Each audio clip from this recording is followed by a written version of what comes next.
Good morning, and welcome to January 6th.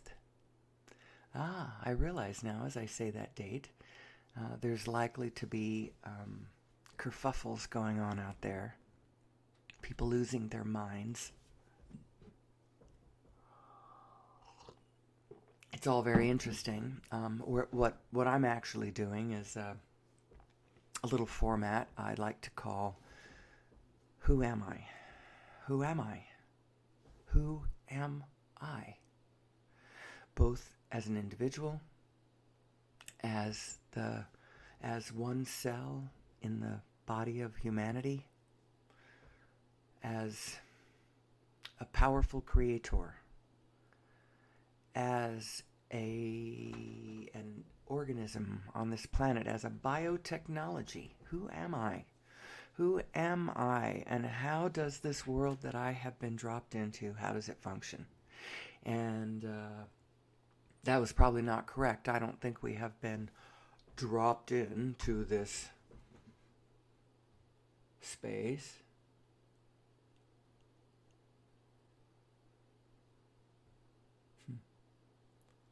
We have come into this space intentionally. You are an eternal being, after all, and you have a particular configuration. We come into this space every day and we think about this and we talk about this. Who am I? Who am I? Who am I, most especially in reference to source energy? What is source energy?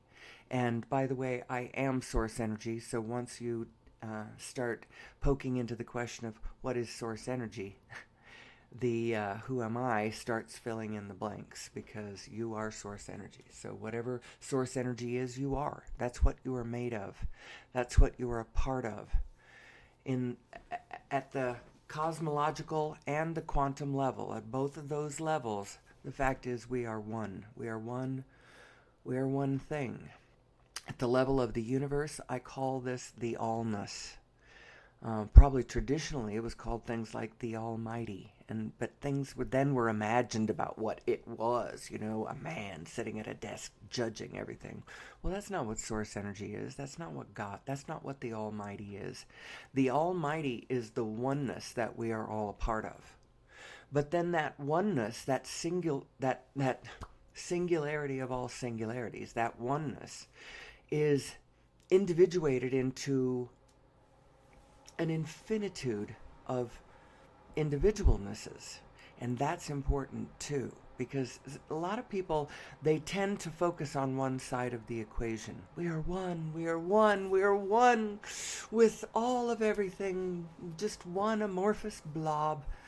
And then they stay there, and they don't realize how divine is their individual autonomy in this equation, how this universe works, how it functions, how you function, how optimally you could function in this world if you understood who you were. Now, I can answer a few questions here, and then a jillion more open up, actually, from just a few new understandings. And I didn't make any of this up. The fact is that all this information that I'm coming to you with is available over at Universal Consciousness. You can't miss it. It's that big room where everything is, where all the information is, where all the cool people are, actually, by the way.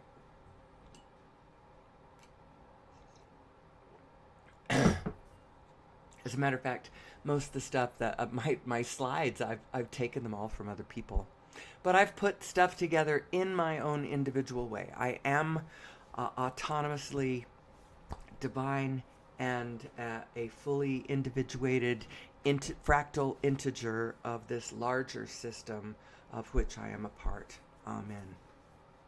So, who am I? Who am I? And where should we start with this? Because we can talk about the meaning of your emotional guidance system, because your emotions are a very particular thing. They are a information feed for you, in the same way that your eyes, knows all of your five senses are. It's like another sense, another way to read the physical world around you. But we're taking it wrong. We're not really fully understanding what our emotions are telling us, especially our negative emotions, which are telling us something. They absolutely are telling us something. And it's not just showing us where we're wrong about what we're thinking, because we're never wrong about what we're thinking. However, we might be emphasizing in the wrong place. We might be focusing in the wrong place. What I mean to say by that other thing is, in a very profound and meaningful way, every single one of us is right. Right about something big. Right about meaningful stuff. But you may not have your analytical mind analyzing it quite. You might not have your mind screwed on quite straight. You might not be in full alignment. You might not be completely understanding the meaning of the read you're getting. So first of all, let's talk about the ground state of being. Who we are at our very most basic level. And this is absolutely irrefutably true. This is so true. You are the Planck field. You are the quantum field. And at a base level, everything going on around you is perfectly wonderful and orderly and divine and glorious and beautiful and gentle and kind and harmonious and synchronogenic and almost magical. You could call it magical, except it's not magic. It's just incredible, reflective, fractal, holographic order. It's just the most breathtaking vision of a system if you could get a look. So that's the ground state. And your true self, is an eternal momentum, a momentum of intention and consciousness and love. You are love seeking an avenue out into the real manifested world. You are the love. That's what you are. Now, you in your life might not be acting like that. You might be acting like a real shit. And that's probably why your life's kind of hard if you're a shit. It just is. And you feel grudging and grievance, and things don't always, you stub your toe a lot, and people are shitty to you. When you're a dick, life is hard. Because you're not being who you really are. Because every single one of us, and I don't care who you are, think of the nastiest person that you know. It doesn't matter. Hitler, right? Doesn't matter. We are all that liquid love. And so what's the answer? What does that mean, that human beings turn into these monsters? What is that all about? Well, I think it has to do with us not knowing who we are. We don't feel the goodness of who we are. We don't see the wholeness of what's around us. We don't feel the eternity of what our real self really is. The quantum field, you are the divine matrix. You are the formless giving rise to the form. That is who you are. And at that level, all these grievances that you imagine don't even matter. They just don't matter. But you are still right about something. You are allowed to want what you want. You are allowed to want what you want, and I don't care who you are. You are allowed to want what you want.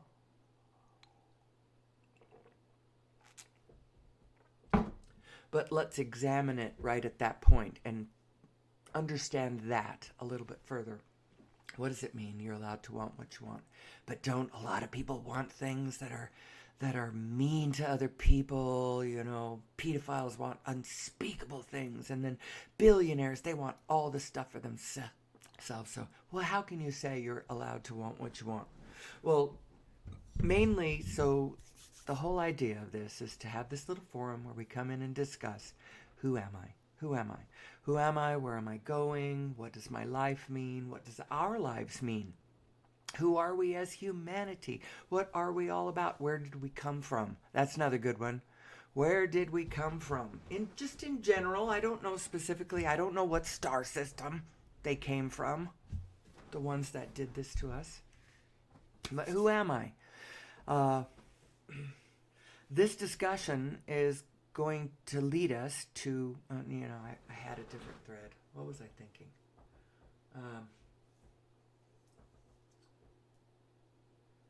Who am I? Who am I as a biotechnology? And I am a biotechnology within this divine matrix, this formless giving rise to the form, this quantum field that I am made of, that I am, this universal consciousness that I am feeding into, that is feeding back to me, as long as I learn how to get on the right frequency and find it. So there's some things to understand about us. First of all, in spite of what it looks like when you get too close to the ground and start poking around in the wrong direction in a real specific way, in spite of what that can look like, there really is no villain out there. There's a lot of people picking up the role of villain and playing it out in the collective play that we are all engaged in, but we are an integer. We are an integral whole. As a morphogenetic field upon this planet, humanity is an integral whole. Fact is you, as a divinely autonomous individual, you are also an integral whole, like a fractal iteration of the... And then the whole is also an integral whole. That's the allness, the almighty that we were talking about. So who am I as a biotechnology, and how did I get here? Well, I don't know how we got here. I do know something about it, though, so we'll talk about that. And I am source energy. And I was getting to something earlier that I'll go back and backfill. The fact is all of this, the ground state of being, means that at the bottom of all things, I'm all right. And everything around me is all right. And it's all good. And everything around me is good. And the pull to the future is good. It's free. It's expansive. It's joyful. It's good. It's all good. So if you're experiencing something bad right in this moment, know that you are underpinned. There is a ground underneath you, and it's good. It's good. The only reason that you feel bad right now is because you got something tangled up. You got something tangled up in your mind. You got something tangled up in the way you've put it together, the way you've added things up, the way you've tried to subtract things out, pretend like you've got it twisted around. You're not in alignment with what your broader perspective knows about the situation. And what your broader perspective knows about the situation is that you're just fine, that all is well, all is so well, and it doesn't even matter if my sun goes nova tomorrow, because I am the formless giving rise to the form, actually, down at my baseline level. Now, of course, I am also a human being. I am a human being, which means my biotechnology to experience this magnificence is a human body machine. An HBV, if you will, a human being vehicle. And that's what I'm driving, and that's what you're driving, and it's actually a pretty miraculous wonder. And we're squandering it a lot by focusing in the wrong direction. We're all focusing on our problems. We're all focusing on what's wrong with stuff. We're all staring right at the place where our loved ones used to be. Now they're dead. Now we're looking right where they used to be, and they aren't there anymore, and it's making us sad. It's really making us sad. Or whatever. We're doing this to ourselves. The fact is that this universe that we have been born into is magnificent. The way that it responds, the way that it interacts with you, the way that you as a human being can sing to it, and it will respond to you. Now, in my life, you might look at my life and go, well what do I have a pretty good life. And the quietness about it, I have chosen. Someday there will be cooperative components out my ears. The fact is I almost don't even, I'm not quite ready. I was about to say I don't want cooperative components, but of course I do. Of course I want to play joyously with more and more and more of the people around me, but I don't want to keep connecting with my fellow human beings on this old way where we don't understand who we are and we all just stand around and stare at the things in the world that are happening that we don't like, and we talk about them and we focus on them and we feel bad about them, and we don't know what to do about them. That makes us feel bad, and all of the advisors around us, our religious people and our government people, they don't seem to understand what it is either, and so we're just all jacking ourselves up and feeling bad and passing laws trying to control each other. And this is not the way. This is not the way out of the wilderness, people. The way out of the wilderness is for us to understand who we are and what it is and start operating from how it really is, instead of this batting our paws at this fantasy. Which brings me to the idea, you hear a lot about that it's all an illusion. It's all an illusion. It's not that it's an illusion, it's real. But what is it? That's the question. It's the quantum field, and that's what you are. You are the formless giving rise to the form. You are the eternal. You actually are a binary system. You are the eternalness of that side of yourself. You are the space-time fabric that you are made of, that seamlessly joins with all the rest of the space-time fabric that is all playing out this apparition, this dance through the motions of the vortices all across the Planck field. And it's black holes is what it is. And the clever way to do that is to spell black holes with a WHOLES. Every little vortex of spin that the Planck field has gone into is like a little integral hole. It's a little it's a little black hole. Really, really dense right at the center. Really, really dense right there.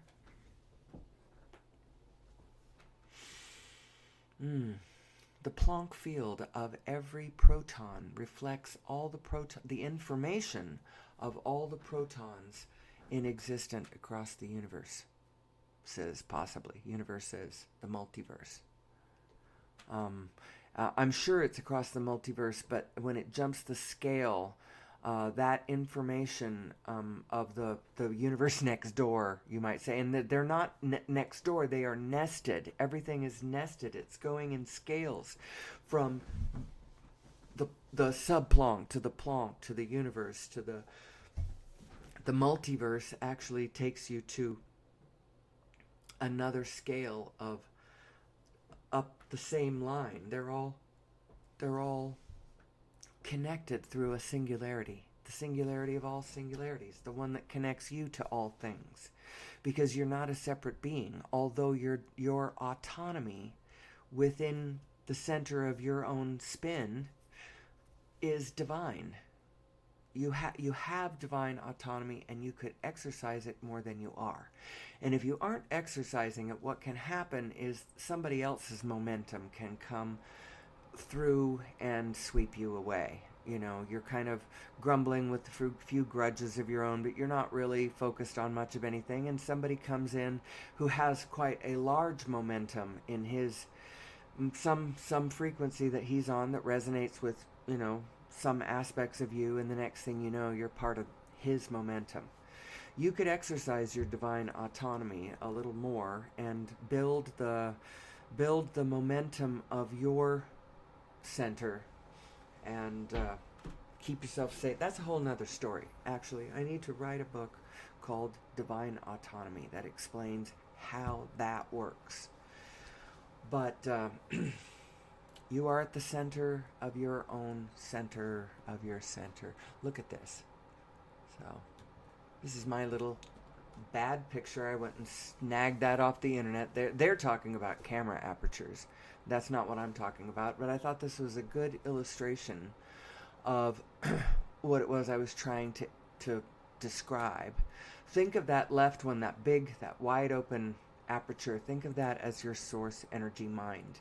And think of the other one, the one that's, you can see the focus dialing in, to a tighter, more specific point. Think of that as you in your physical body, you examining your eyes are looking at the specific world around you. You are focusing in, you're dialing in on a very specific point on the grid. That's your conventional mind, your physical mind.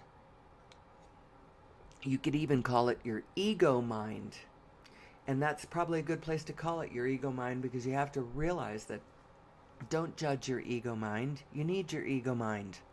It's just when you let it think it's the only one, it can start getting some really weird ideas. For one thing, when you stumble across universal consciousness, when you've never been told about it, when you've been taught some wild, superstitious nonsense in some backwoods, church, doing the best they can, but, still, they're full of superstition.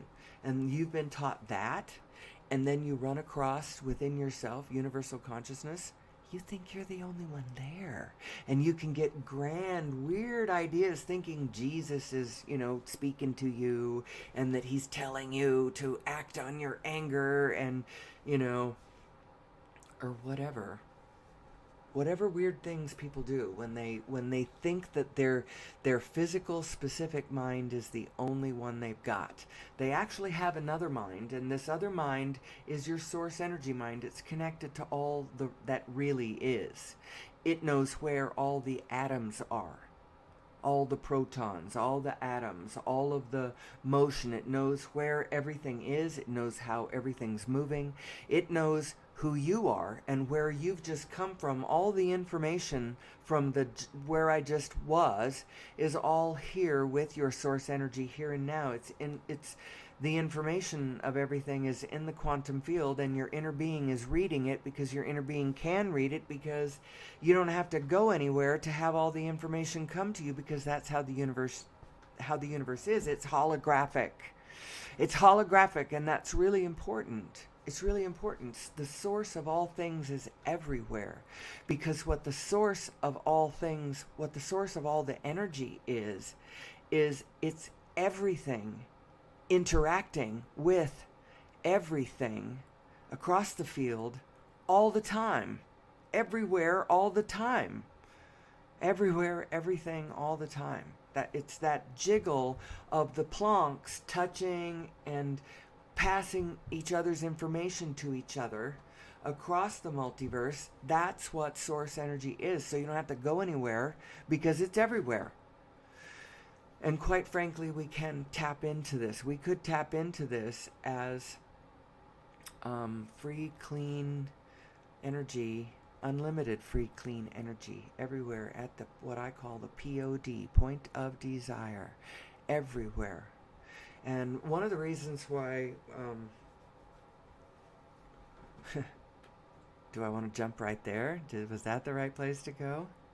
So I am the source energy. That is what I'm made of. And these two minds right here, so I got this picture up. You have these two minds. And the problem is if you are one of those people who is just persisting and insisting upon staring at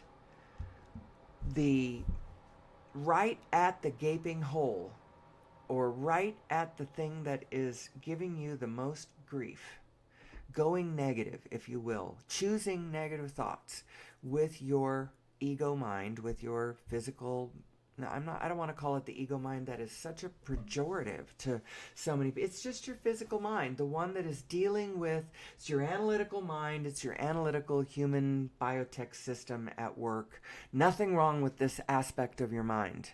Nothing wrong with it at all. As a matter of fact, it's a very, very important sensing piece of the equipment that But don't discount the other one, because the other one is your broader perspective. It's like you have a system of where you're on the ground, you and your physical body, boots on the ground, observing what's going on the grid, and that your inner being is above you, can see everything, and is trying to guide you. But it's your choice, so it's not saying go 20 steps up and then turn to the right. It's not that kind of guiding you. It's trying to shine light on all of the different possibilities that you could have, each and every one of them leading you to fun, freedom, joy, connection, experience, expansion, abundance, clarity. All of that is trying to lead you to a particular spirit.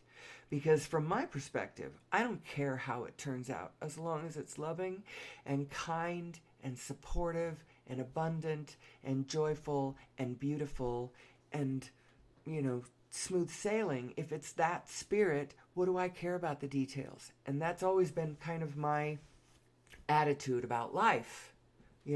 Focus on the spirit and let the details take care of themselves.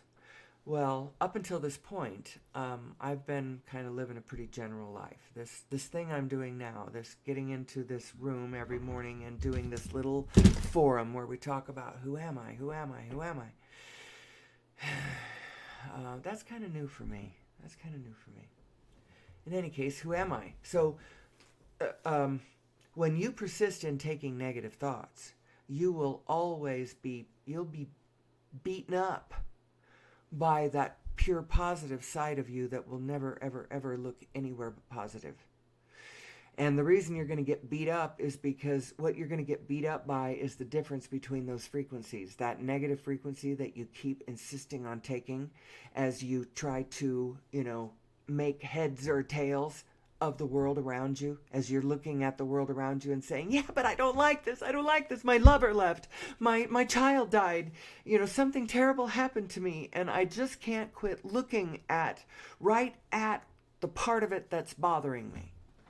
Well, the reason that feels so bad is your inner being is not looking that direction. There is so much joy, there is so much love, there is so much possibility, there is so much amazing things going on and moving forward, that if I could tune into that frequency, the current of this river of flow of consciousness, of my life, of my light, is flowing forward. And if I could just, get with that and get off of this thing I'm fixed on, life is so good. There is so much possibility. There is so much really cool things happening. Live by a mantra. Things are always working out for me. I mean, that is a given.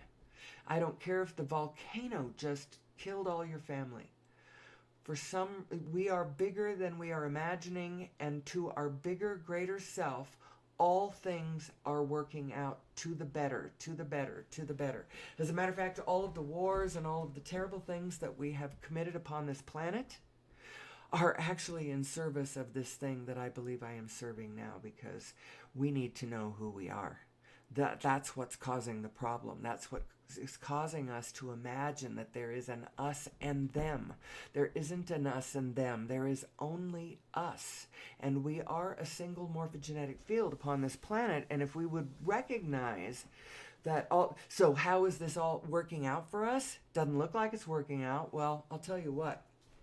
We live in a world that is so amazing. If you happen to be fortunate enough to be older, and then wise enough to have an open mind, and then academic enough to have, studied some history, and then spiritual enough to have reflected upon and pondered all of that, what you will know is that we have come light years from who we were collectively. Our collective understanding, at least at the time of the 50s, 60s, 70s, 80s, 90s. How do you track any of this? Well, a number of things. You can study our history. You can watch our television. That's a really good one. You can remember it from when you were growing up.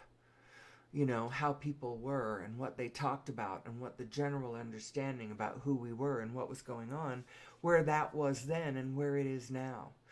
How you were able to make a living then, much more limited ways. Now with the internet and our ability to connect with one another, you can either sell them something or capture their attention. Either one you can monetize with. And mix that up in all kinds of different ways. And how do you really do that? Follow what interests you, What is fun for you? The ones who are really making it the biggest in this new world, in this new internet world, are the ones who are doing what they are enjoying doing it. Or, well, I don't want to say something that you could argue with me about.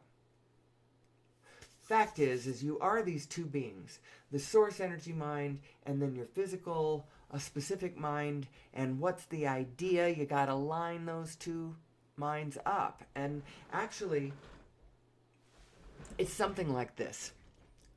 If you are following your desires, you are tapping into your source energy mind, because your source energy mind is all about an understanding of what is and a pull for more. There's the pull of desire itself is right there at the source. And so it's really important that you find your desires and not just the fixation that you've locked onto. I want my dead child to come back to life. Well, that's not happening. So as you lock onto that, it's just going to take you down into spirals of unhappiness. The fact of the matter is there's a better way to go about this. First of all, know that your child, in a very meaningful way, is still around.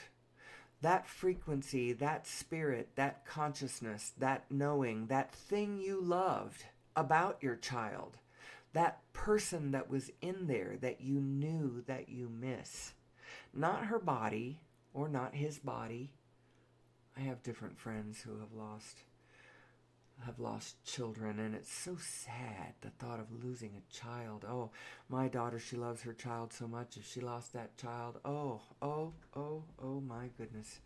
Oh, and if I lost one of my two children, oh my goodness. But the fact of the matter is, or spouses, or pets, or whatever, the fact is that there isn't any, in a meaningful way, there isn't any death. Now, there is death in the sense that your body, your expirational body, expires, but the you that you really are does not expire. And that continuum that you really are, that frequency that is you, that doesn't expire either. It keeps going. You are a spin of momentum moving through time. You are an autonomous divinity, a little individuation of the divinity, and your divinity is in concert, in constant touch, and in communication with all the rest of the divinity. That's how your inner being knows everything. Knows who you are, knows where you are, knows where everything else is, knows where what you want is, knows how it's touching and connected to the actual atoms of actual physicality wherever it is. That's how cool your inner being knows it is. Now, you may think of the inner being as a philosophical concept, but in the deepest, most profound way, your inner being is in physical concert with all physicality in a deeply physical way. So it doesn't have anything to do with philosophy. It's physics. So anyway, whenever you persist in your small, conventional, physical body mind, you in your physical body, driving your HBV, are free to take any thought you want. And you can take small, disempowering thoughts. You can focus your attention and your emotions and your analytical mind. It's all about focus. You can focus it in places that are really uncomfortable and very unpleasant, you can self-flagellate the crap out of yourself by picking thoughts that are just suffering thoughts, points of view that are disempowering and unrealistic and all that kind of stuff. But you will always be saddled with the fact that the biggest aspect of yourself is relentlessly positive. And that's why you're going to beat yourself up with your negative thoughts, because the difference between those two frequencies is just very... it's like zapping your solar plexus with a cattle prod. But you're doing it to yourself. And the way you're doing it is by the thoughts that you are choosing to think about the situation that you are observing. It's the vantage point that you are choosing to take. It's the angle that you're choosing to look at it from. It's causing everything. It's causing how you are moving forward in your life. And are you moving towards darkness or are you moving towards light? Which one are you doing? You can tell by how you feel when you are thinking the thoughts and feeling those emotions. If you're in a state of negative emotion and you persist in acting from the impulses of those negative emotions, I promise you, you're making a mess of your life. You're making a mess. You are in chaos, not coherence, and you're a little storm of it. You're a little storm of chaos. And God forbid you link up with other people in the same state of negative emotion with collective grievances and go out there and start collectively acting. You get that big enough and you call it war. You get it big enough and you call that world war. You don't want to be acting in negative emotion. Do not act in your negative emotion. Because quite frankly, the baseline situation that we find ourselves in life, on planet Earth, I don't care how bad or how good it is. The very baseline is it's okay. It's okay. You are the quantum field and you are you are the formless giving rise to the form. That's who you are at your source level. You are part of source energy. What is source energy? It's this Planck field spinning, causing apparitional experiences, and it's like cosmic Play-Doh that consciousness is focusing into the forms that it is. And the momentum of that consciousness focusing on forms and focusing on its desire and believing its desire is what's causing the whole thing to grow in abundance. It's sort of like you could analogously say that we are dreaming this into being. We are dreaming reality into being. We absolutely are. Although, depending on how we're focusing, if we're focusing to the negative, then we are nightmaring reality into being. And that's how come you look around and there's so much of it that you don't like. And then the way we're taught, we think that the answer to what you don't like is focus on what you don't like and then problem solve. But that isn't really how it works, because our very focus and attention and emotions are the direction that our light beings are moving. And so if you persist in focusing on those things that you do not like, then you keep recreating more of what you don't like, and you keep moving in the direction of this same spirit that you don't like. How do you get this train moving in the direction of light and love and what we want and coherence and clarity and all that? How do you get the whole ship moving in the right direction? Well, quit plopping trains. Well, in this case it would be ships, because I just said ships instead of trains. How do we get this train, the positive one, moving out of the station?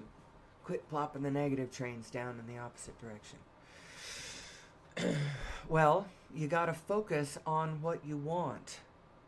Now, what you really need to do is you need to take the ingredients that you see around you, many of which with an understanding of there's something there that you don't like, but you take the ingredients with which you see laying around, and then you focus on what you want using the ingredients around you to create what you want, instead of continuing to create what you have that you don't want.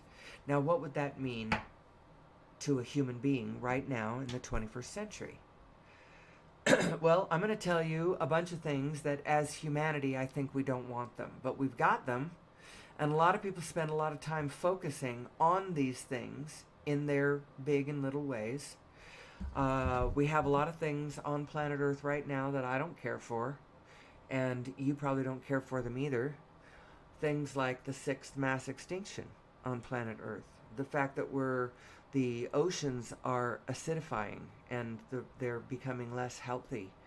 Uh, um, Ocean currents are slowing down because of global warming, because we got things like the ozone layer.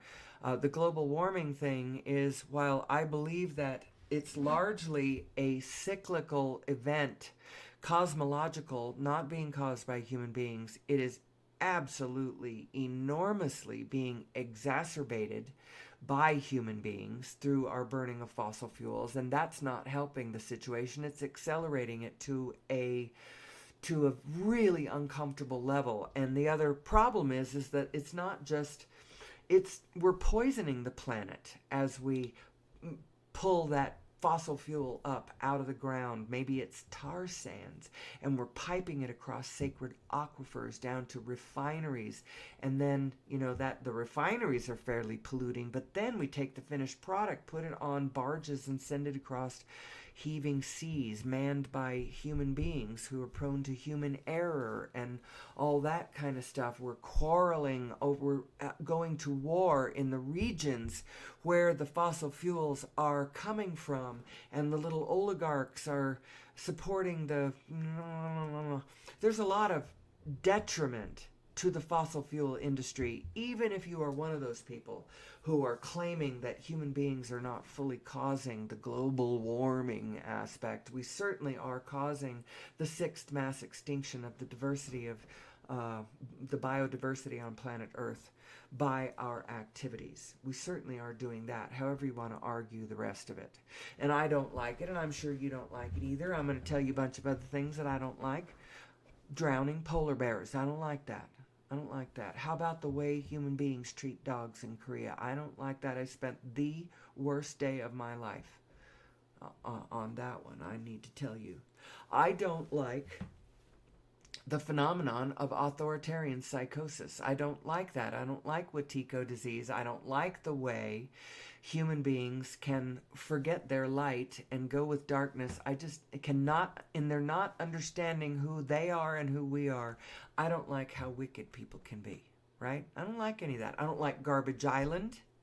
I bet you don't like Garbage Island either. I don't like all the wars brewing around. I don't like being told that me and my kind are killing the planet. I don't like that. I don't like having a full belly next to my neighbor who is starving to death. I don't like that. I don't like any of that, and I bet you don't like any of it either. Well, there was a time when I would have gotten lost after having given that sad little litany of our woes. I would have just spun into a place and then said, I've forgotten what we're talking about. But the fact is that all of these things are leading us to the big prize, which is, it's what's focused my analytical mind has turned this way, because our problems are so freaking serious. We really do need to focus on the answer. And the answer is, we got to understand who we are. All of these things that I just said are coming from us not knowing who we are. And you might say, how can it be that Garbage Island is coming from us not knowing who we are? It's the way we are extracting energy from the planet is a scream of it's screaming we don't know who we are. Because if we knew who we are as source energy, we would understand that we could extract all of the energy that we need for every human being and all of life on this planet to the service of the Almighty on this planet. We could extract all the energy that we need for all of those purposes, for all those divinely good collective purposes, directly from the source of all energy. We just got to understand source energy. So we've been talking about this and the meaning of your emotions and all that. It's coming from these two minds not being in alignment with one another. You really need, your small self really does need to serve the larger self. And it's like this. So if my desires somehow um, resonate with the desires of other human beings, then I will find cooperative components to my ventures out there, right? If the only thing I'm concerned about is knocking up the local, knocking over, I guess, not knocking up, knocking over the local convenience store in order to take all the cash in the cash drawer for myself, I'm not going to find a lot of cooperative components out there for me.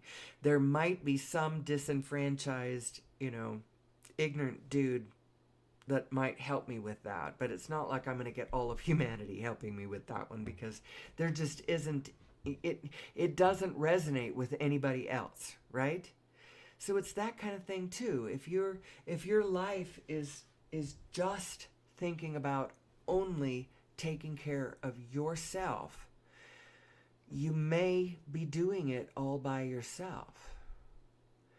Now, I mean this in the broadest sense, because what I'm doing it all by myself.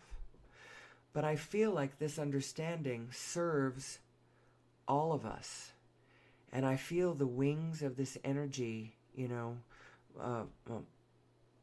driving my motions, my heart forward to do this.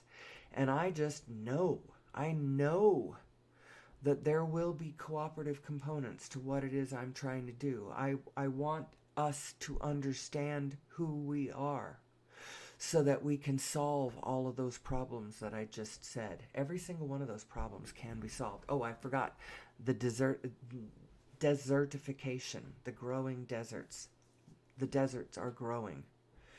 And at the center of the deserts, hardly any life. On the edges of the desert, life barely hanging on. And human beings who live in this zone have access to no outside energy of any sort, be it solar or nuclear, or there's all this argument about how we should be driving our civilizations with solar or wind, geothermal, fossil fuels, nuclear. If you think about us having to choose between all of those, that's like a Sophie's choice of, crap, actually. It's all bad. That's all bad. Every single one of those I just said are all outdated and outmoded modes of energy extraction. That is not how we're going to do our energy. Every single one of those has tremendous fossil fuel use embedded in it too. They are not green energies. None of those. Not truly green energies. I'm going to tell you what the truly green energies are. They are vibrational energies. They are ones that plug into source energy, that the ones that plug into frequencies, steady state frequencies that are going on out there. There has been over a century of history of us creating devices that would have led us out of this wilderness. But we have been held here by momentum of reality on the ground, the infrastructure in place, the powers that be, consciousnesses that have held us into this place. And it's all...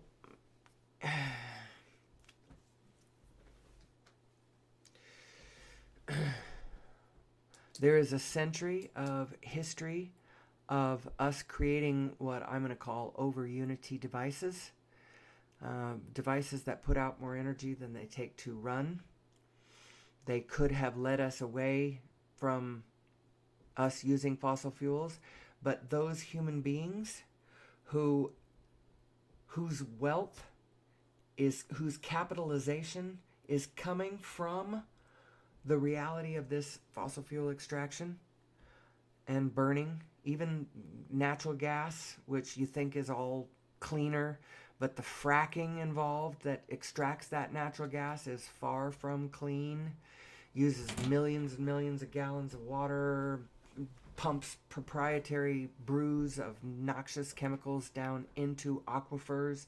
It's really a bad way to do this. And people may think, oh, but we're doing this because there's no alternative. It's not true. There is an alternative. And the alternative is understanding who we are and what source energy is and how to extract it directly from the source of all energy. But these over unity devices that have been used, that have been invented and deep sixed over the last century, some of them have been not as grand as nuclear fusion, clean fusion, or whatever. Even this is not the way out. The answer is to understand who we are, to understand who we are as source energy, and how that source energy mind links up with your physical, specific meat mind, and how you can follow the path of least resistance. No, I don't want to say it that way right away. Although if you are a student of law of attraction, you already knew that your inner being is guiding you through your path of least resistance to your most direct joy. The direct. So what is your inner being trying to lead you to? Not just a prize in physicality that then will equal your joy forevermore. It's not like that. It's like leading you to your best interaction, your most satisfying moments, your most satisfying and fulfilling conclusion that culminates after a steady state stream of satisfying moments and worthwhile accomplishments to your heart. It's like leading you to what you care about, not what society thinks you ought to care about, not to what your analytical mind imagines is the object that equals all of what you care about.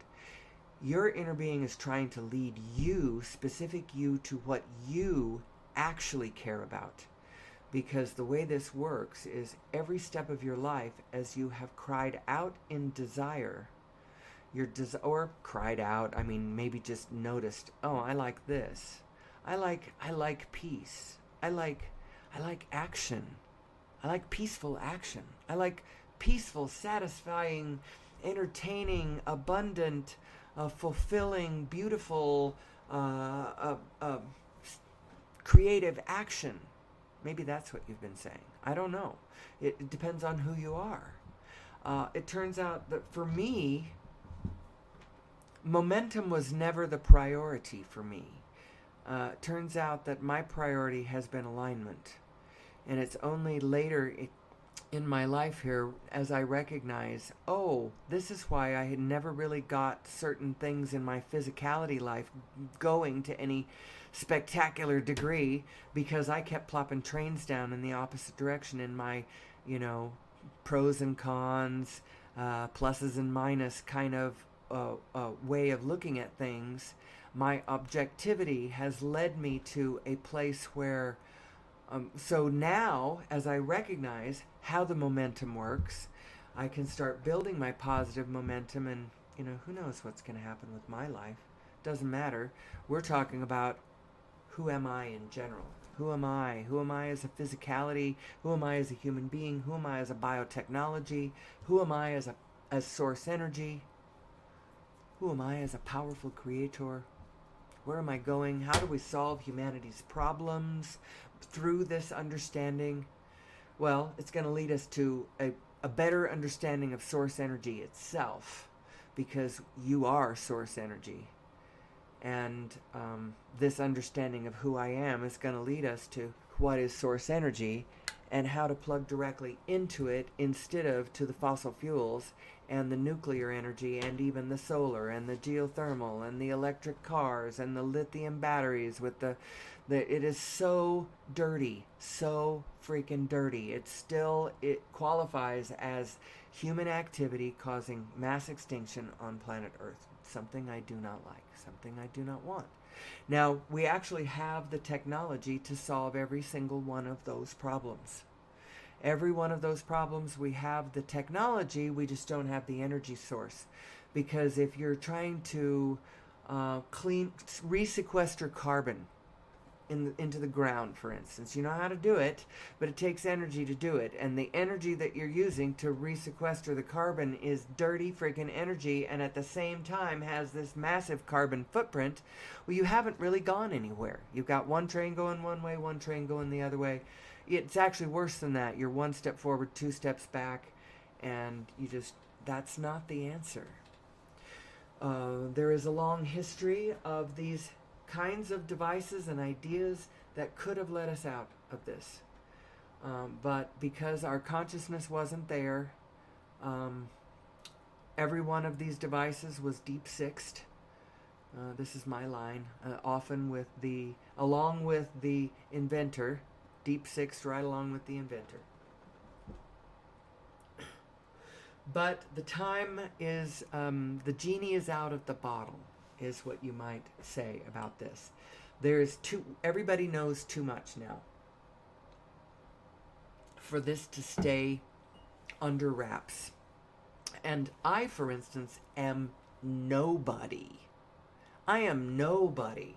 And if I'm sitting here putting all of this together, then I promise you the cat's out of the bag. And it's open source now. It's open source information. There's a really good movie out there. I mention it every day. I want people to check it out. It's actually a good movie. It's called The Lost Century and How to Reclaim It. And it's a history of this. It's like a documentary, about an hour and a half long, maybe hour 40 minutes, something. You can buy it on lots of platforms. I bought it on Amazon. It's not made by Amazon. It was made independently by these people who are trying to get out the message, this bigger understanding of who we are. From their position. I'm doing it from my position.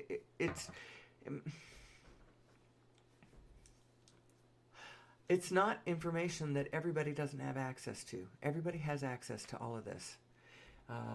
Through layers, up and down the line. Universal consciousness is a real thing, people. It's a real thing. And you are part of it. And you are a human being, and that is such a special thing to be. And our understanding of all of this is going to get us to a place where we're going to get out of the wilderness. We're going to get out of the wilderness. Things are always working out for us, and this is indeed going to work out for us. So, I was going to mention one more thing. It has to do with UFO technology. The biggest reason why UFOs are an open secret, they shouldn't be a secret at all, but they are an open secret, and the reason that they are an open secret is because in general, us collectively have not come to grips, have not acknowledged that UFOs really exist. Collectively, we don't, it's like, it's a secret, but it's a secret that everybody knows. The secret part is that us collectively have not acknowledged it yet. And the reason that they're kept secret is because the way they move implies things that certain powers that be upon this planet don't want us to put two and two together.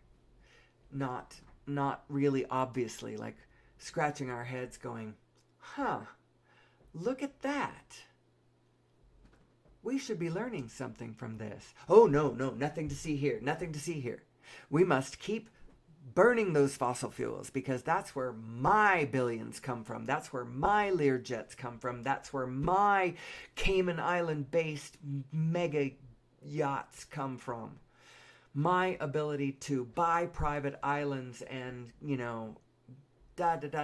my infrastructure is coming from fossil fuels, so I don't want that gravy train to end. Well, the unsustainable will not be sustained. And quite frankly, there's a problem also when we insist on going with systems that are not sustainable. this is the way the energies work. When we do that, we create in the quantum field what I like to call Shiva energy. It's destructive energy. It's angry, negative energy. We create it in the field, and human beings pick up the role and play it out. Whether they play it out in the form of a neighboring country that, drops bombs on another or whatever. The thing is, what JFK said was so true.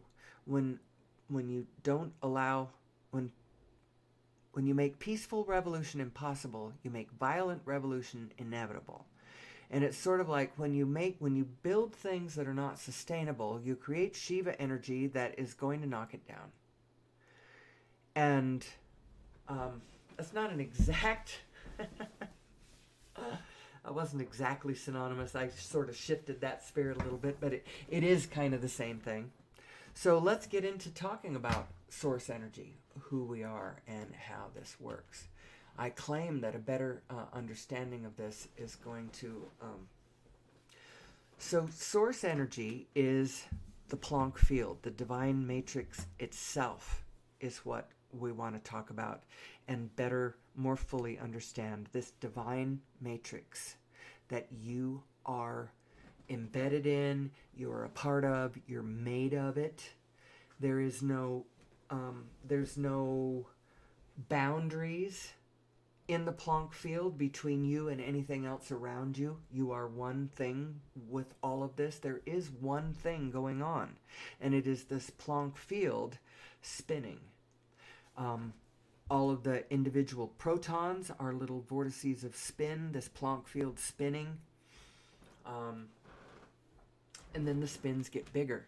You have things like our planet is spinning, and then the sun is spinning, and all of our planets spinning around the sun. And then the sun is spinning around a black hole that's sitting at the center of our galaxy, and all of the other suns are spinning around that. And then there's probably a bigger black hole at the center of the cluster that all the way to the universe, to the multiverse, to, whatever, all the way out, but all the way back in. It's a single spin coming out of, it's the multi-spins coming out of the single spin. That's the baseline reality that you are sitting in. So what is this Planck field? What is a Planck? A Planck is a frequency. It's a very small frequency. And a really small frequency.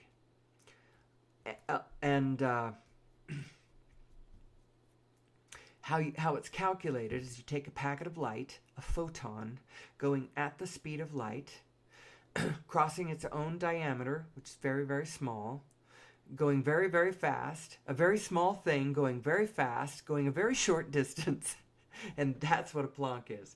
Really, really, really small. It's so small that there is as many Plancks in a proton as there are protons in the universe.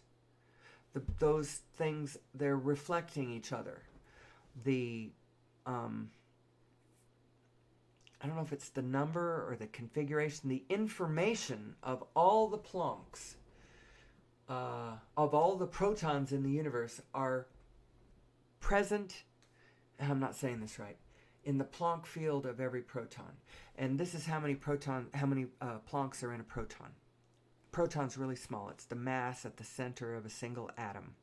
It's in some atoms, actually I don't know. That's what a proton is. It's really small. Proton's really small. But it's got a lot of Plancks in there. Plancks are really, really small. So if you made every one of those Plancks, this is so you can add them up. You got to make them so that you can see them. So make them the size of a grain of sand. Now you can see that. You can see a grain of sand. It's pretty small. It's really big compared to a Planck, though. You make every Planck the size of a grain of sand, and now the proton is the size of, the diameter of the proton is from the sun to Alpha Centauri. Make it a sphere. Fill in that that sphere and fill it with sand. That's the kind of, that's how many Plancks you got going on in every proton. And in that Planck field of the proton is reflected the information of all of the protons, all of the mass of the universe. It's really quite spectacular, the way this information moves across the scales, the way the universe is holographic, and this is really important. It's like essentially what's happening across the Planck field, which is this solid pack, dense frequency fluid. It's like a fluid of individual roiling frequencies that makes up the fabric of space-time. It's like it's pixelated. It's like a pixel. A Planck is like a pixel. And the universe, the fabric of space-time, is this solid pack pixels. So you're thinking, well, why can't I see something like that? You know, if the space, the empty space between me and what I'm looking at, if it's this roiling sea of Planck frequencies, why can't I see that? Well, it's just like the fish with water, you know. You can't see it because your consciousness is screening it out, because if you could see it, that'd be all you could see. So what instead you're looking at is where the Planck field has gone into spin, has made matter around you. That's what you can see. And the rest of it, where it's not spinning, it's just roiling, that you can't see. But it's there. And it's a dense field of roiling, magnificent, highly, highly, highly energetic. It's really, really energetic. Source energy is all around us, and it's highly energetic. If we would come to understand that, we could plug our devices directly into it. And our devices could save us from all those things I told you that human beings don't want. Because we have the technology, we can resequester carbon, I started saying this and then I got sidetracked. And our technology can desalinate seawater. Our technology can recycle Garbage Island. And if we would plug our technology into something other than fossil fuels, we would quit belching out this noxious crap. And Gaia herself could come back to health because she's designed that way. Her biofield could repair. We don't have to do it all ourselves. We just have to quit beating her up, and she will recover from her wounds. We could assist the biofield around us to its recovery. Certainly we have repositories of genetic diversity all over the place. We do like to collect our zoos, don't we? We could turn this train the other direction. But the first thing that we need to do, we could re-garden the planet. But we need to know who we are. We need to quit seeing this as a zero-sum game. When you play it as a zero-sum game, it starts becoming that way. The field is really much more plastic than we're giving it credit for, and how we are seeing it, we're not giving the human mind the kind of credit for being able to bring into being. We can dream it into place, or we can nightmare it into place, but we have that kind of latitude. Anything you can dream up, we can, if it is in harmony somehow with the way the energies move, we can make it happen. And this is one of the things I believe we can make happen. We can achieve a true, viable, at the point of desire, free, clean energy source for all human beings everywhere on the planet. Those people on the edges of the deserts, they need energy so that they will quit cutting down the marginal biofield that struggles to survive around them in the desert. We could bring water to them so that we could grow more biomass. we have a problem with a lot of things. Um, our flighted vehicles fly. Large flocks of birds would be death to human beings, many human beings. If we had the flocks of passenger pigeons still lived on planet Earth, and they were here not that many years ago, a couple hundred years ago, we had billions of passenger pigeons, huge flocks that would darken the sky. You know, that used to be a thing. Well, if we had that kind of phenomenon, that kind of bio phenomenon in the age of jets moving around the planet, get a flock of passenger pigeons flying into your engines and that plane's going down, you know. But we don't have to fly that way. We can fly differently. Our vehicles can move differently than what we have developed them to and what we believe that they can, but that's going to come from a better understanding of who we are. And I have hardly done any of my slides. I've only done this one. I've hung on this one for the last 45 minutes probably. I'm so sorry. So let's just go through these slides. Now, this right here is Nassim Haramein's latest paper. There's some other names here that I can't... Cyprian Hermon Prez, Olivier Alero. Anyway, you can see how they're spelled. I would like to give them credit, but on the origin of mass and the nature of gravity.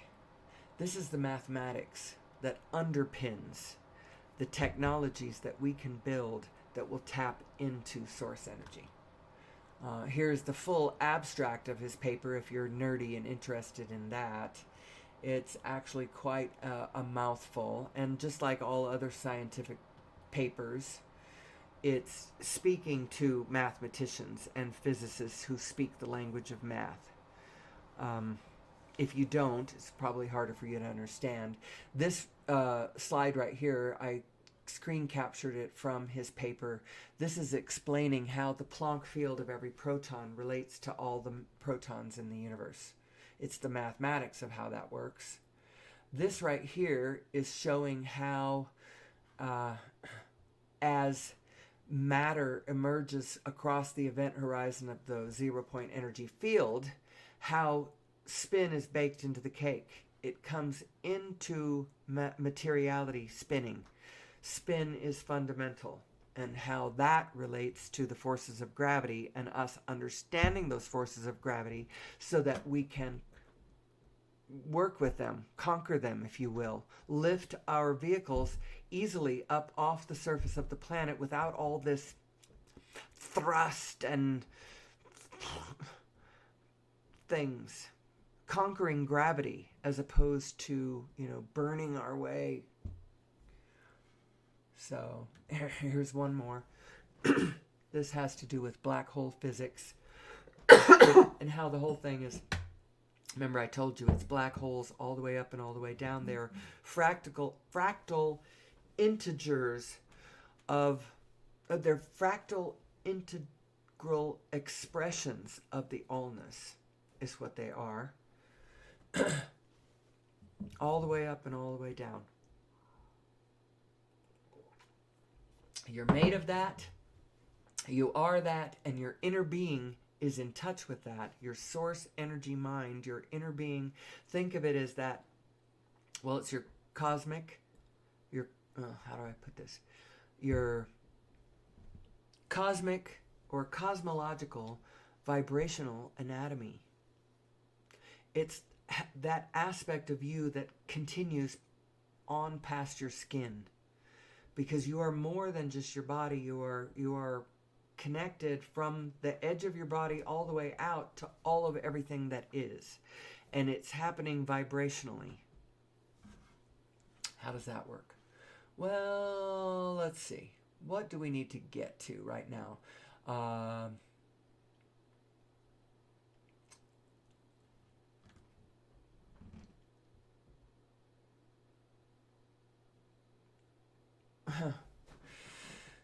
No, I don't think this is what we get to. Although all of this tags in because this is how your inner being communicates with you.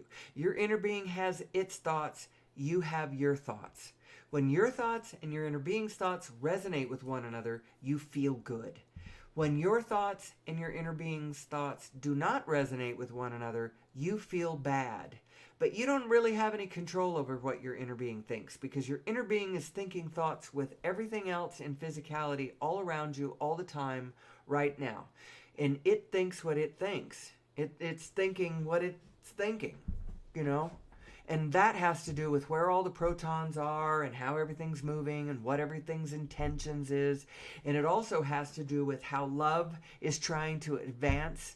It has to do with how universal consciousness is expanding and awareness of what it is and how it works is expanding. It's all of that too. That's what your source mind is thinking. You got no control over what your source mind thinks. It's going to think what it thinks.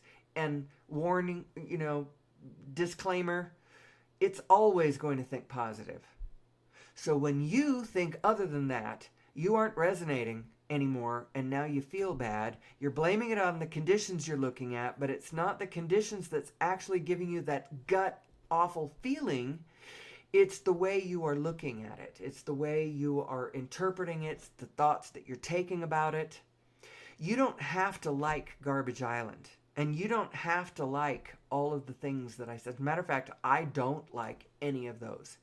But none of those are an existential threat to the meaning of life.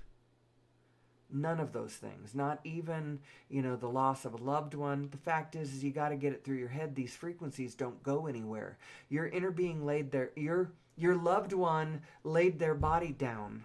But they are not gone. And if you spend all your time focused in the materiality of here and now, focusing very specifically on where their body is no more, you will miss in your heart, in your mind, in your knowing, a communication with where they really are right now.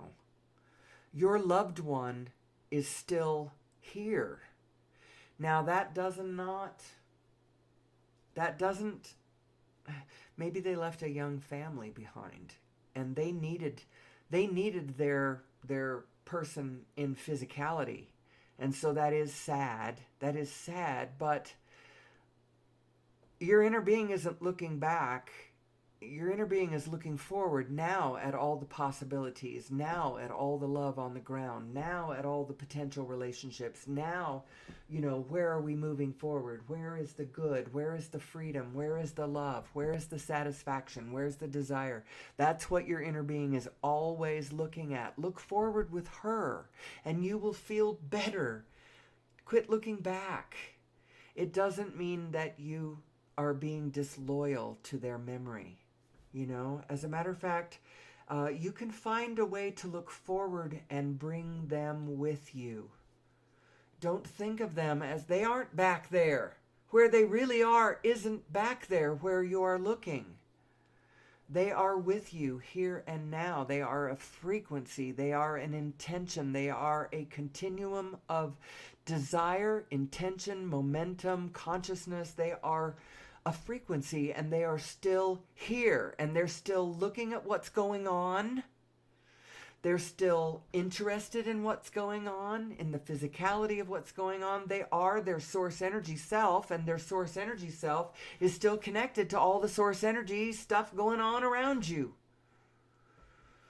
So, anyway, this is the emotional guidance system. This helps. At the top is source. At the bottom is your negative emotions. When you get caught in a place where you're all bound up in your negative emotions, get your eyes off the conditions that are causing you to feel that way. And it's like being way down below the water and you're rising to the surface. You're moving to the surface. And up at the surface, that's where the air is. That's where your source self is, up at the top. Some days we will talk more about, I will focus more on dialing into this emotional guidance system and really understanding what that is and what that means to me as I'm moving through my life and focusing on things and getting hits of different kinds of emotions and maybe getting lost for a minute in certain emotions, all that kind of stuff. We'll talk about that more someday. I need to talk about a couple of other things. One is I did mention that I might be talking about where our design came from. And what do I mean by that? What is our design? So I've got a slide here. No, that's not it. That's not it either. It is that. This is it. This is generally, you could think of it, this is your physical humanness configuration. This is your mind. This is how it works.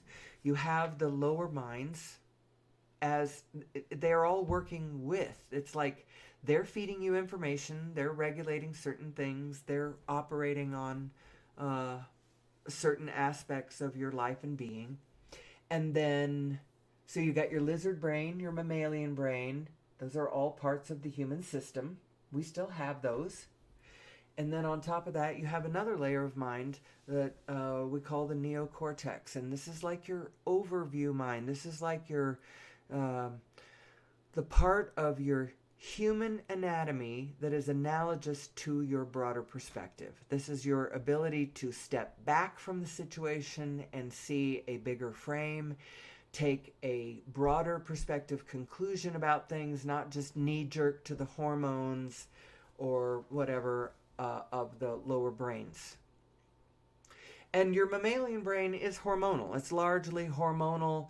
Your maternal love, when you give birth, your body gets this cocktail of hormones that cause it to focus in a particular way.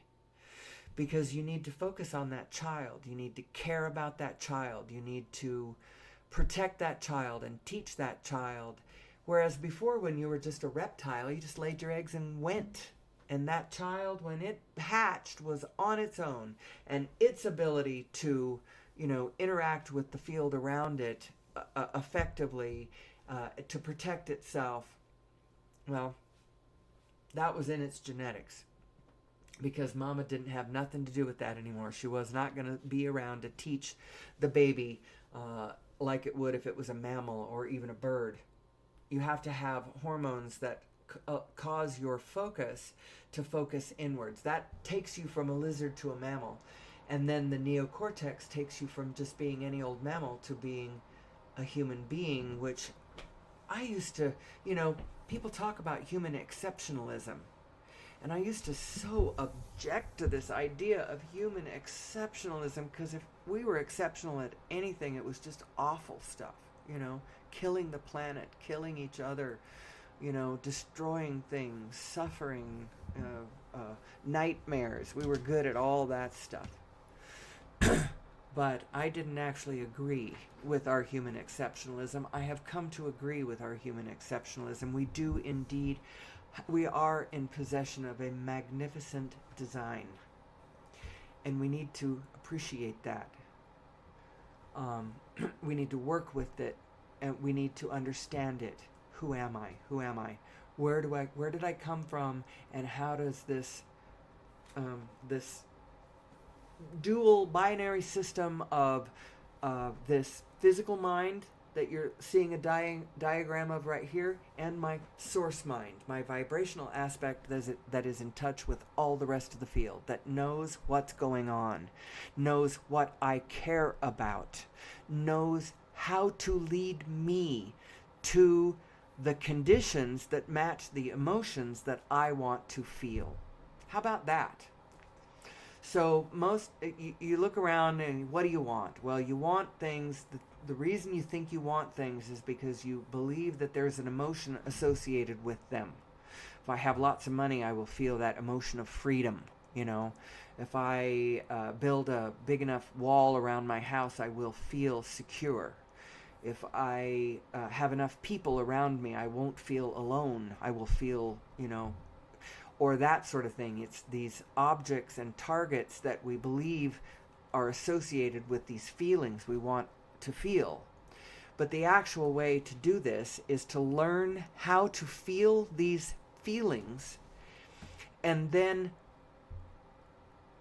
taking the impulses from that state of being in that feeling that's better, taking the impulses from that position, your body moves you into rendezvous and relationships and situations that then end up equaling the conditions that match the good feeling that you're having. It works that way, not the other way around. You think that you have to bang the conditions into a different shape, and as soon as they hit a particular shape, then that will match.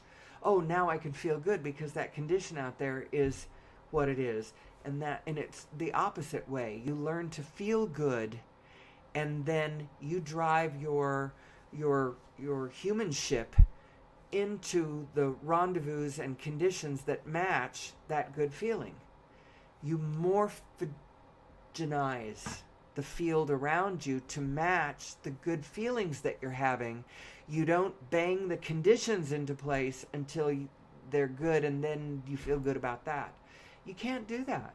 The reason you can't do that is because you can't control the conditions. One of the conditions is 8 billion other human beings, each and every one of them a loose cannon. You can't control the conditions. You may think you can, you may try, you may be able to control them in some limited kind of way, but it spirals out of your control and away from you pretty quick if that's what you're depending on to keep your personal world in control.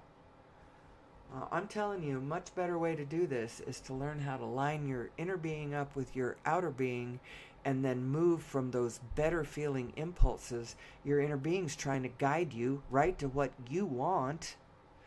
It knows better than even you do what you want, because it's sort of marked in its vibrational way only what you wanted.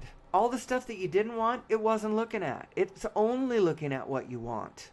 That's what source energy is. It's only looking at what you want. It is that wick of desire of what you want. So as you cried out, as you, in your desire for better, for nicer, for kinder, for more peaceful, for more abundant, for more free, for whatever, more beautiful, whatever you've been crying out for, specifically as you walked along your physical trail, your inner being marked it every time.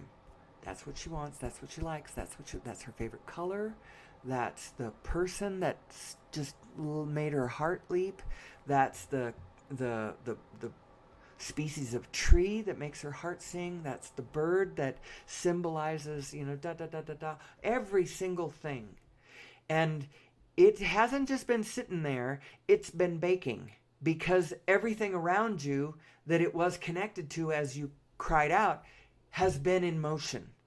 And your inner being knows exactly what the motion is, knows what you want, knows who you are, knows where you are, knows everything, and is trying to guide you through your path of least resistance. Give up the resistance, let go of the oars. Know that the Almighty is with us, is trying to organize us. And if we would know that things are always working out for us and look for the evidence of that and let go of the oars and just allow the well-being to get to us, everything would be a lot better. And you yourself could find your way. The way to get the bad people to quit being bad is not to resist them. Some number of years ago, I joined the resistance, and I stopped that because I noticed that our resistance was giving the other side power. It's because that's how the energies work. The actual enemy is not the particular oligarch that you are looking at. It's not the particular plutocrat or authoritarian dictator wannabe or authoritarian dictator in truth. That's not the enemy. There is no enemy. The enemy, well, there is an enemy. The enemy is the polarity itself in the quantum field. That it's a field phenomenon that is the enemy, not an individual. Even the one at the head of the ticket is not the actual enemy. It's the polarity in the field is the enemy. We've got to understand this. We've got to understand who we are, how the energies work, where we're going, where we came from, all that kind of stuff. So I have pointed out this neocortex. Turns out 76% of this neocortex volume comes from human chromosome number 2. And this is a very interesting little story. Some geneticists, and their names are written on this, I believe, somewhere. Yeah, authors and affiliations. Actually,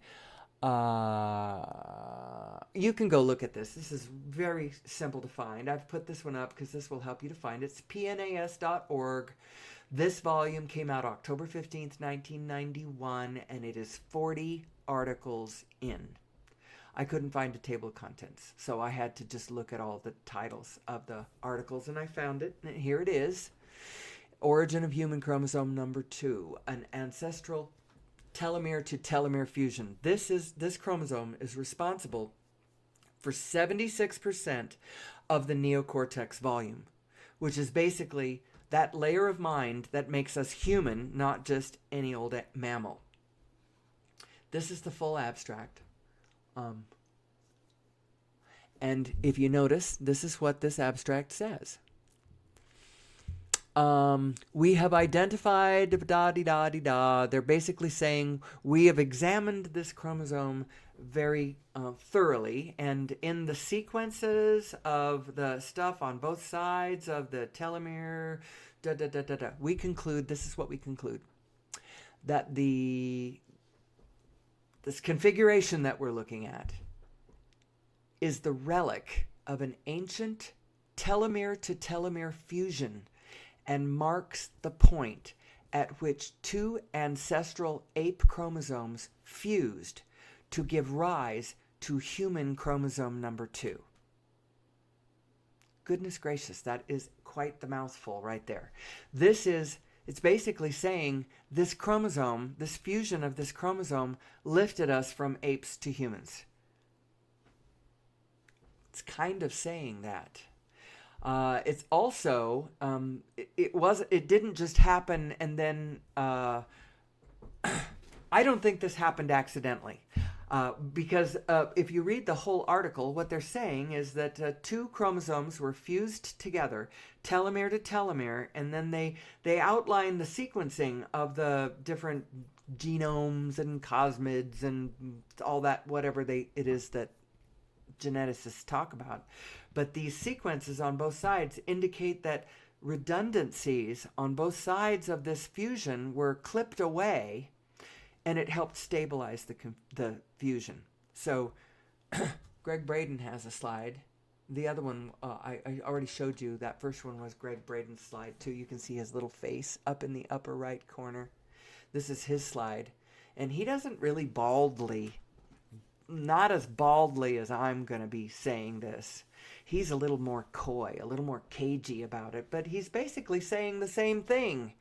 That human chromosome number 2 is the relic of an ancient DNA fusion of two ancestral, he doesn't say it, but the abstract does, two ancestral ape chromosomes, and then modifications followed to stabilize the fusion. That was the redundancies clipped away on both sides to stabilize the fusion. I don't think it was an accident. It happened whenever our scientists say that Cro-Magnon man, we used to call it Cro-Magnon man, they don't call it Cro-Magnon man, probably because it's hard to pronounce. Or maybe it wasn't saying what they wanted to say. They call it now anatomically modern humans. Whenever that was, this is what made it happen. This is why all of the traditions across the planet echo this idea of a creation story. It's not just a metaphor for incremental, random Darwinian evolutionary processes. That's not what made this. This happened. Now, whether you can make yourself believe that these chromosomes fell on each other, and then, the redundancies just flew off, and then magically, accidentally, the neocortex was created and human beings became human beings. If you can make yourself believe that, God bless, but it's hard for me to believe that. I think this was done to us, and we can do genetic modification to the level now that we can at least understand how this could have been done. We're like, oh my goodness, look at this. We've been genetically modified. And doesn't that explain a lot? Why human beings can't seem to operate smoothly on planet Earth like you'd think we can. We don't know how to be. We don't click into our source energy automatically the way so many other species do seem to. We have a configuration that allows us to go in the opposite direction of what's good, what's harmonious.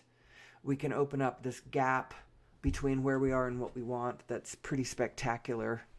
If we don't close that gap, we're going to go extinct.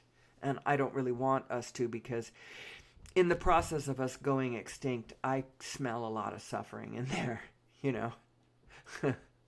When a population of 8 billion goes extinct, I don't think that's going to be pleasant, and I don't want to have anything to do with that.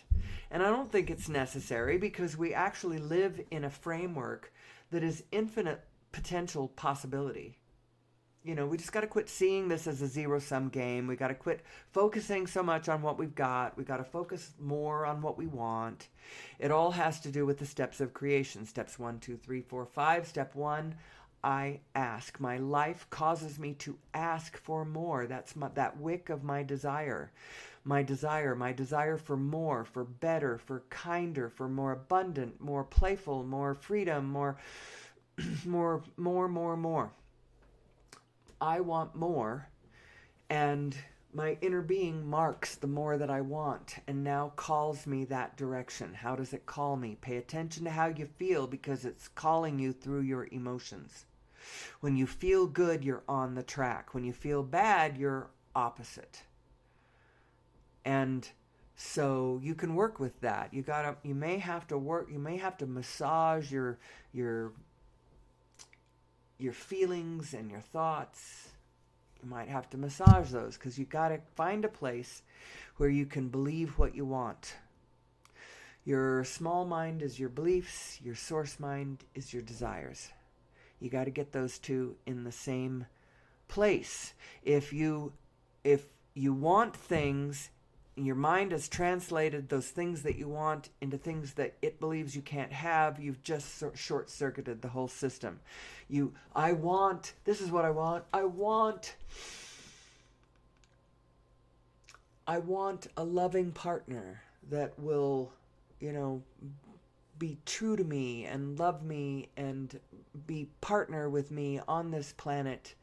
Actually, let's go crazier than that. I want a fleet of Lamborghinis. That's what will make me happy. A fleet of Lamborghinis. But I have no money, so I can't buy even a single one of those Lamborghinis. So that which I desire more than anything else, there is no way that I can have it. And so I'm just going to work here at Burger King instead. Or something like that. You've just short-circuited all of your equipment. You are a desire and dream achieving machine. And if your beliefs and your desires are in two different places, and you can't believe what you want, and so you can't move towards anything that you want, you are stalled out, you're cattle prodding yourself, you're short-circuiting yourself, you're not going anywhere, and the tension is building. Tension is building. Not only that, you are now being responsible for a little dram of Shiva energy being created in the field that's going to play out. You don't have to take any of this personally. You don't have to take any of this personally. None of it is personal. And yet, of course, at a deep, deep level, at a very, very personal level, this is intensely, intensely personal. I'm talking about, who are you? Who am I? So personal. And yet, you're in a field, in a matrix And it doesn't have anything to do with you in a way. It's not personal.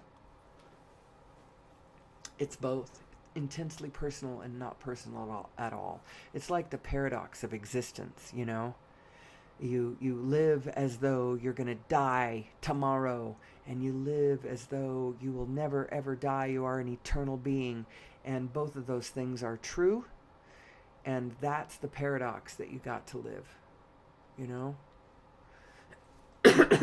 So, anyway, this little piece of information here, the bit about this origin of human chromosome number 2, and that we were probably genetically modified creatures, and it probably happened by extraterrestrials, because who else would have done it, took a naturally occurring hominid species, naturally evolving on planet Earth, incrementally evolving over time, as all things do. I'm not going to tell you that evolution is not a thing. Of course, evolution is a true thing.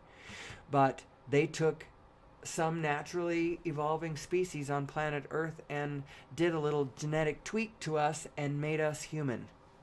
So now who are we? We don't have a user's manual. We don't know how this works. We don't understand that the way to operate the system is you got to line up your two minds, not pay so damn much attention to the conditions around you. If you want to pay attention to the conditions around you, make sure that you're paying attention mostly to the conditions that you like. And if you take note of something that you don't like, then start focusing on the desire as though it was there, not as though, don't keep staring at where it isn't. We got to understand who we are and how this works. And let's see, some other day we're going to talk more about the emotional guidance scale. Here, this is another representation of it. This just shows you at the bottom, in the stronger momentum of negative emotion, that momentum is just there. It's quite strong down there, and as you rise, it sort of floats you up into the doldrums, you know, until there really isn't any negative momentum going on, but there isn't really much positive either. And now that positive train's starting to leave the station at contentment, and then on up. You actually could live your life somewhere between boredom and joy and enthusiasm and whatever that top one is. I can't see that very well. My view of this, there we go. Passion, freedom, love, appreciation, passion, enthusiasm. You could live your life somewhere between boredom and passion, love, and appreciation at all times. You don't have to be dipping down into those freaking lower ones. That comes from not knowing who you are, not knowing that you actually are predominantly positive, and I don't care how big of an asshole you are. You are predominantly positive, and actually your life is giving you a rough ride because you persist in being negative, when the larger part of you is always going to fight that. It's never going to resonate with that. Learn to resonate with your inner being, and you will have a much smoother ride. Here's a little look at 4 general states of being. Specific negative, general positive, specific positive. This is moving in the direction of source. From left to right is moving from negative emotion towards source overview, source broader perspective, source resonance. And that's what you want, because your source knows where everything is. Knows where every proton in all the universe is and which direction it's moving, what temperature things are. It actually doesn't just know it at the proton level, it knows it at the general level. It knows the general idea of everything moving around. It knows all things. It is vibrationally in touch with everything through this Planck field. It's the answer to everything. Understanding this divine matrix that we are swimming in, that we are made of, that we are a part of, the Almighty, this holographic miracle that we find ourselves embedded in and engaged with and made of. So let's see. Any more here? The last little notes before the end of this presentation here. This is cymatic patterns. And if you don't know what cymatics is, it's sort of the study of how vibration and physicality relate to one another. How vibration gives rise to form. That sort of study. Invented or fathered by a man named Hans Jenny, who these particular ones, these are digitally created. You pipe frequencies through this digital thing and it produces these patterns, cymatic patterns. This is how it started. He would take a metal plate, in this case a black metal plate, with some sort of a granular medium on the top, and then you pipe a frequency through the plate, and the movement, the vibration on the surface of the plate causes the medium to form into patterns. And as you raise the frequency or change the frequency, it changes the pattern, raise the frequency, and it makes the pattern more complex. And as you go from one frequency to the next, between patterns, a kind of chaos. It looks like chaos. Neither pattern is fully there. Neither pattern is fully gone. It looks like chaos, but it's actually moving from one pattern. The next frequency is coming into being, and the new pattern is forming. Imagine this. You live in a vibrational universe. And so, first of all, upper right and lower left, this is the plates with the granular medium on it, being with the frequency being piped through, and you can see how these frequencies are changing the patterns on the plate. Now, upper left and lower right, these are biological creatures that you can see are expressing cymatic patterns in their form. Because we live in a vibrational universe, people, and vibration is giving rise to form. That's how come you should pay attention to how you feel, because that is your inner being vibrationally giving you a read on the rest of the field around you. Not just a read on the field around you, but on what your path could be for your satisfying life, to get your dreams to come true, to get your happily ever after to happen to its fullest. Your inner being is guiding you vibrationally because it is in touch with all things vibrationally. And your reading on this is your feelings. So pay attention to how you feel. And don't persist in thoughts that feel bad. Because they feel bad not simply because they're reflecting a condition that you don't care for. Because I'm not going to disagree with you about any of that. You're allowed to want what you want.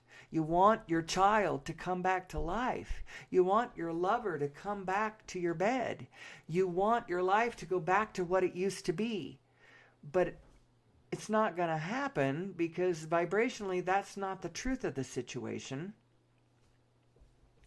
But you're allowed to want what you want.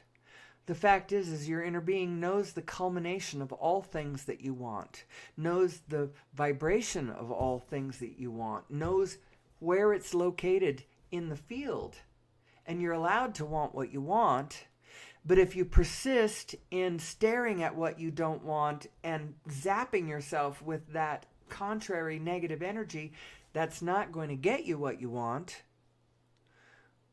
The way to get what you want is follow the call of your inner being. Pay attention to how you feel. And if you start thinking a thought that takes you into darkness, pull out, because every rat hole is bottomless. And the law of attraction will start giving you confirmation of those dark things that you are thinking if you don't stop thinking them.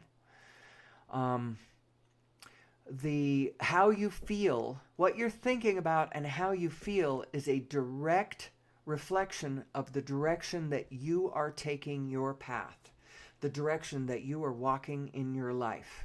So if you feel bad while you're walking there, you're not walking any place you want to be. And so my rule of thumb has always been, as long as I feel bad, Sit on my hands. Do not act. Do not follow those impulses. They will lead you to chaos. They will lead to creating messes that you will just have to clean up later. It's incoherence. It's not the organization of the allness. It's not the organization of my source. Don't follow that. Reach for a different thought. You don't have to like what you don't like. Just pull out of that specific negative and try to direct your thoughts back to a specific positive. There's lots of both positive and negative. It's all over the place. It's everywhere. You could resonate with any of it. All the bad is true, all the good's true. It's whether it's true or not shouldn't be why you follow a thought. Focus on things that you care about. Focus on things that you prefer. Create the better and the more. Quit focusing on what we've got that we don't like, because it's creating more of it. Anyway, so this cymatic pattern, this kind of gives you an ability to imagine this. This is what's going on with humanity right now. Our pattern is changing. Our frequency is rising. We are coming into better clarity and better understanding of who we are. The very fact that this nobody, that is me, is able to sit in this forum and discuss these big things in this big way, I know it's an expression of universal consciousness on the march, on the move, this allness learning about itself. I know that's what it is. And so our frequency is rising and our lives are changing. The things around us are morphing. First of all, we can't fool the universe. That which is not sustainable will not sustain, no matter how much we pretend that it will, or that it can, or that we want it to, or whatever.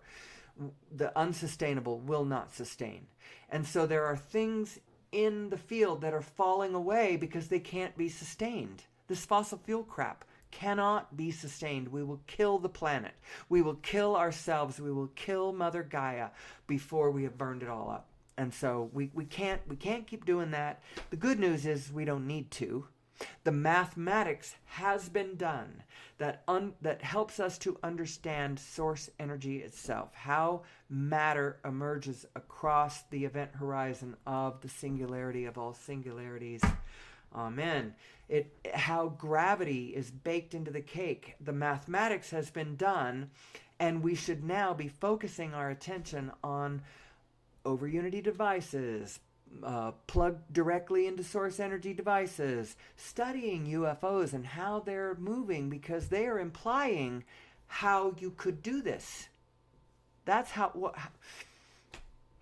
if we had unlimited clean free energy at the point of desire for it, we could re-bloom the desert. We could desalinate as much seawater as we wanted to bloom everything. We wouldn't have to worry about. We could help enhance the planet's natural health systems, their ecosystems, and play and function within that. We could recycle Garbage Island. We could resequester the carbon. We'd quit fighting with one another. The only reason that Vladimir Putin has the power that he has is he's a freaking oil oligarch, and all of his plutocratic oligarchic friends with him. That whole thing.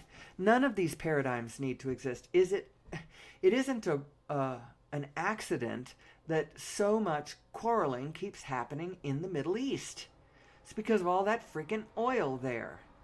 The only reason it's not happening in Texas and Alaska is because right now, the United States is fairly stable as a government.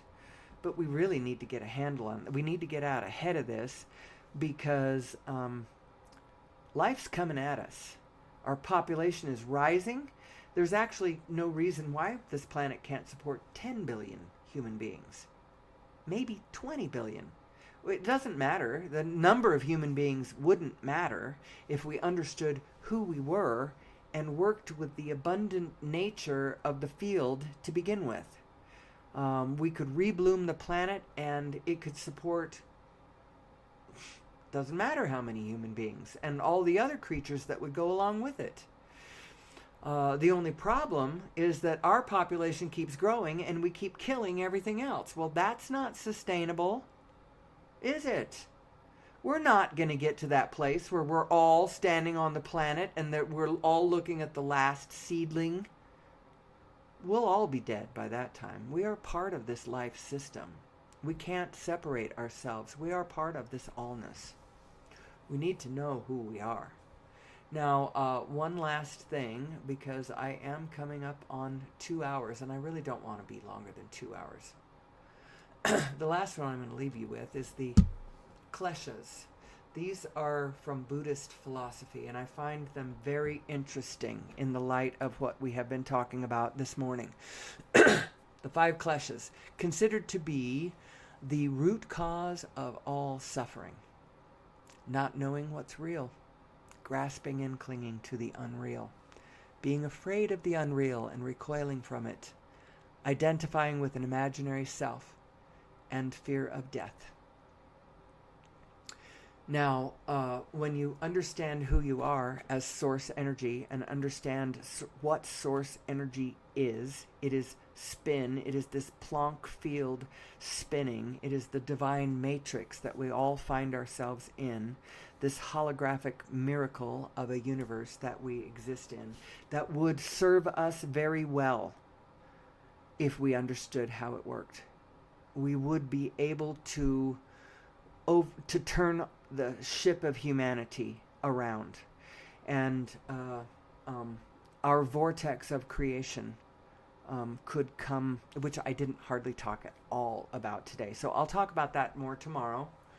Our vortex of creation, steps 1, 2, 3, 4, 5. Step 1, I ask. Step 2, source answers. Step 3, I get into a state of allowance so that I can allow those good things to come to me that source has identified and is marking, like a bookmark. Come this way, come this way. I know what you want. I know who you are.